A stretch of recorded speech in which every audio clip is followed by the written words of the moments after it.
You don't pull away because you stop caring. You pull away because the moment you start caring deeply, your brain quietly begins protecting you from getting hurt again.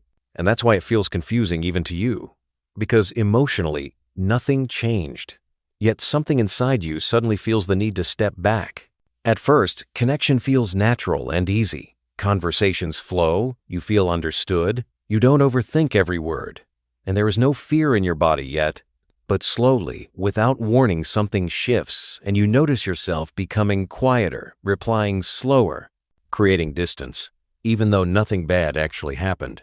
This is where psychology explains something important. Pulling away is rarely about losing interest. It is about your nervous system detecting emotional closeness as a potential risk.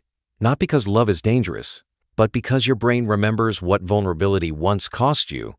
Your brain is constantly scanning for safety. And when emotional attachment deepens, it starts asking questions you are not consciously aware of. What happens if I lose this? What happens if I get attached and it ends? What happens if I open up and it hurts again?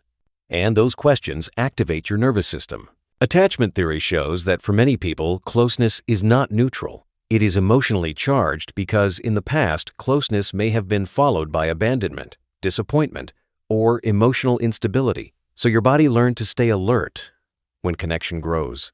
This memory does not show up as a thought. It shows up as discomfort, a sudden urge for space, a feeling that something is off even when nothing is wrong.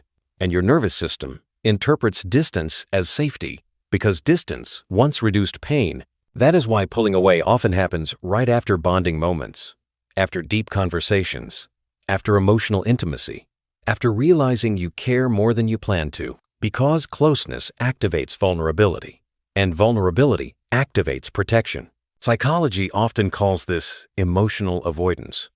But it is not avoidance of people. It is avoidance of emotional pain. Your brain believes space equals control, and control equals safety, so it creates emotional distance to regulate itself. Another layer of this behavior is identity protection. When you start caring deeply, another person's emotions begin to matter. And for people who learn to survive by being emotionally independent, this shift feels threatening. Pulling away restores a sense of self. This is why pulling away rarely brings peace, because the attachment still exists underneath. You feel torn between wanting closeness and needing safety, between connection and self-protection, and that inner conflict is exhausting. Research shows this pattern is not immaturity or emotional weakness. It is adaptation. Your system learned a long time ago that caring deeply carried emotional risk, so it developed a quiet exit strategy. Not to leave, but to feel safe. Understanding this changes how you see yourself. Instead of thinking something is wrong with you, you recognize that your nervous system is doing its job the only way it learned how, and awareness is the first step toward responding instead of disappearing. Pulling away does not mean you don't care. It means you care enough for your brain to want to protect you.